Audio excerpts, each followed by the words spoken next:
ನಮಸ್ಕಾರ friends, good evening. Already it's 5 o'clock.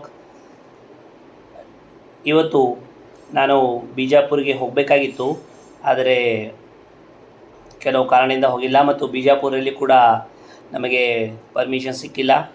ಸರ್ಕಾರದ ಆಟ ನಡೀಲತ್ತದ. ಬೇರೆಯವರಿಗೆ ಪಾಕಿಸ್ತಾನ್ಗೆ ಜೈ ಅಂತ ಹೇಳೋರಿಗೆ ಪರ್ಮಿಷನ್ ಕೊಡ್ತಾರಾ? ಎಸ್. ಸೊ ಹಲವಾರು ರೀತಿಯಿಂದ ಪರ್ಮಿಷನ್ ಕೊಡ್ತಾರವರು.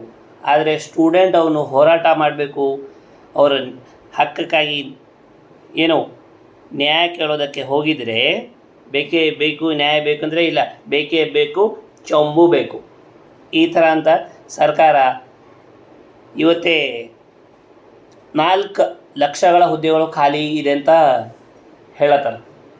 4 ಲಕ್ಷ ಅಂದರೆ ಜನರಿಗೆ ಗ್ಯಾರಂಟಿ ಬೇಕಾಗಿಲ್ಲ, ಜನರಿಗೆ ಕೆಲಸ ಬೇಕು, ಹೌದಲ್ಲ?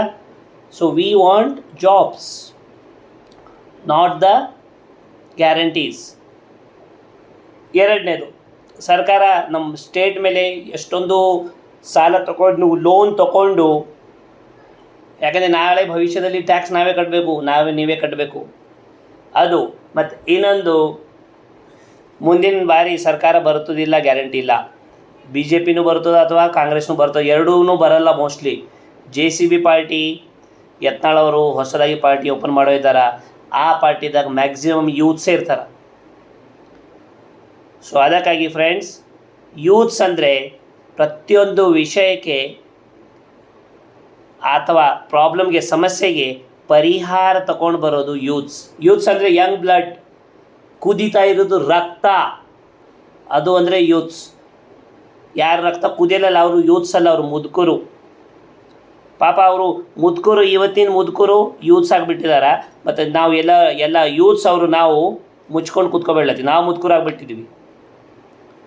ಸೊ ಅದಕ್ಕಾಗಿ ಇದು ಭಾವನೆಗಳೆಲ್ಲ ಬದಲಾವಣೆ ಆಗಬೇಕು ಫ್ರೆಂಡ್ಸ್. ಈ ಬೀದರ್ದಾಗೆಲ್ಲ ಪ್ರತಿಯೊಂದು ಜಿಲ್ಲೆಯಲ್ಲಿ ಹಲವಾರು PhDಗಳು ಫೇಕ್ ತೊಗೊಂಡು ಬಂದುಬಿಟ್ಟು ಅವರು ಫೈಟ್ ಮಾಡ್ಲತ್ತಾರ. ನಾವು ಕೇಸ್ ಹಾಕ್ತೀವಿ ನಿಮ್ಮ ಮೇಲೆ, ಪ್ರಾಂಶುಪಾಲ್ ಇದ್ರೆ ಏನು. ಎಸ್. ಸೊ ಈ ಥರ ಜನಗಳಲ್ಲಿ ಮನೋಭಾವನೆ ಆಗಿಬಿಟ್ಟೆ. ತಪ್ಪು ಮಾಡಿದ್ರೆ ಇಲ್ಲ, ಸತ್ಯಕ್ಕೆ ಬೆಲೆ ಇಲ್ಲ, ಸುಳ್ಳಿಗೆ ಬೆಲೆ ಇದೆ.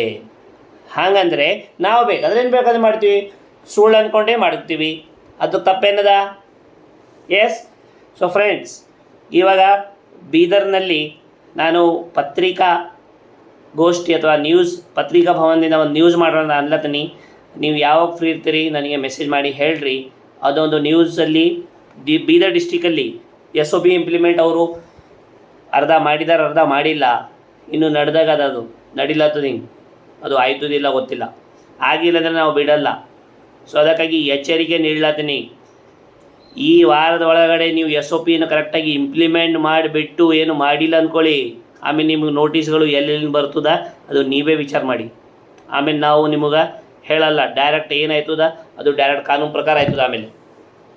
ಮತ್ತು ಫ್ರೆಂಡ್ಸ್, ಈಗ ಬೀದರ್ ಜಿಲ್ಲೆಯಲ್ಲಿ ಎಷ್ಟು ತಾಲೂಕುಗಳಿವೆ, ಎಲ್ಲ ಅತಿಥಿ ಉಪನ್ಯಾಸಕರು ಯಾರ ಜೊತೆಲಿ ಅನ್ಯಾಯ ಆಗಿದೆ, ಎಲ್ಲರೂ ಶುಕ್ರವಾರ ಅಥವಾ ಶನಿವಾರ ಬೀದರಿಗೆ ಬರಬೇಕು ಅಂತ ನಾನು ವಿನಂತಿ ಮಾಡ್ತೀನಿ. ಅದಕ್ಕಾಗಿ ಎಲ್ಲರಿಗೂ ಎದ್ದೇಳಿ ಗುರಿ ಮುಟ್ಟ ತನಕ ನಿಲ್ಲದ್ರಿ. ಎದ್ದಿದ್ದೀರಿ, ಹೇಳಿರಿ. ಗುರಿ ಎಲ್ಲದ? ಗುರಿ ಬೀದರ್ದಾಗದ. ಅರ್ಥ ಆಯಿತು? ಇಲ್ಲಿಂದ ಗುರಿ ಎಲ್ಲಿ ಹೋಯ್ತದ? ಬೆಂಗಳೂರಿಗೆ ಹೋಯ್ತದ. ಅಲ್ಲಿ ಹೋಗಿದರೆ ಮತ್ತು ಕೆಲವು ಫ್ರೆಂಡ್ಸ್ ನಿನ್ನೆ ಇದು ರಾಜಕಾರಣಿಗಳನ್ನೇ ಗ್ರೂಪ್ ಆಗಿಬಿಟ್ಟಿದೆ ಅಂತ ಹೇಳಿದರು.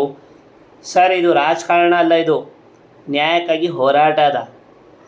ನೀವು ಟೀಚರ್ ಅಂದರೆ ಟೀಚರ್ ಅವರು ಕೂಡ MLA ಆಗ್ಬೋದು. ಯಾಕೆ ಆಗೋಕ್ಕಾಗಲ್ಲ? MLA CM ಆಗೋಕ್ಕಾಗಲ್ಲ, PM ಆಗೋಕ್ಕಾಗಲ್ಲ. ಯಾಕೆ ಮೋದಿನೇ ಚಾಯ್ ಮಾರೋವನೇ PM ಆಗ್ಬೋದು, ನೀವು ಆಗಲ್ಲ. ರಾಜಕಾರಣ ನಮ್ಮ ಮನೆಯಿಂದನೇ ಹುಟ್ಟುತ್ತದೆ. ಈಗ ನಾವು ರಾಜಕಾರಣದ ಭಾಗಿಯಾಗಿಬಿಟ್ಟಿದ್ದೆ ಎಲ್ಲರೂ. ರಾಜಕಾರಣದ ಗ್ರೂಪ್ ಅಲ್ಲ, ರಾಜಕಾರಣ ಹಿಡ್ದೇ ಎಲ್ಲನೇ, ರಾಜಕಾರಣದಿಂದನೇ ಎಲ್ಲನೇ ಆಯ್ತದ. ಸೊ ಅದಕ್ಕಾಗಿ ನೀವು ತಪ್ಪಾಗಿ ನಾವು ಗ್ರೂಪ್ದಾಗ ಒಂದು ಕೆಲವು ಮೆಸೇಜ್ ಹಾಕ್ತೀವಿ. ಅದು ಯಾಕಂದ್ರೆ ಹಾಕ್ತೀವಿ ಅಂದರೆ ಎಲ್ಲರಿಗೆ ಇದು ಆಗಲಿ ಅಂತ, ನಾಲೆಜ್ ಸಿಕ್ಕಲಿ ಅಂತ.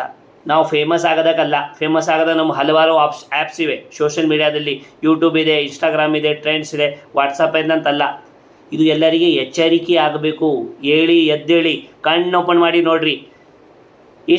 ನೀವು ಮಾತಾಡೋದು ಗ್ರೂಪ್ದಾಗ ಮಾತಾಡೋದು ಬದಲು ಸ್ವಲ್ಪ ಬಂದುಬಿಟ್ಟು ಗ್ರೌಂಡ್ ಮೇಲೆ ಇದು ಫೈಟ್ ಮಾಡಿರಿ. 100% ನಾವು ಗೆಲ್ತೀವಿ. ಸೊ ಈ ಥರ ನೀವು ಗ್ರೂಪ್ದಲ್ಲಿ ಮಾತಾಡೋ ಬದಲು ಗ್ರೌಂಡ್ ಮೇಲೆ ಬರ್ರಿ, ಎಲ್ಲರೂ ಹೋರಾಡೋಣ. ನಾವು ಇದ್ದೀವಿ ನಿಮ್ಮ ಜೊತೆಯಲ್ಲಿ, ಹಂಚ್ಕೊಳ್ಳೋದು ಯಾರಿಲ್ಲ, ಯಾರಪ್ಪದಿಂದ ಅಂಜೋದಿಂದ ಬೇಕಾಗಿಲ್ಲ.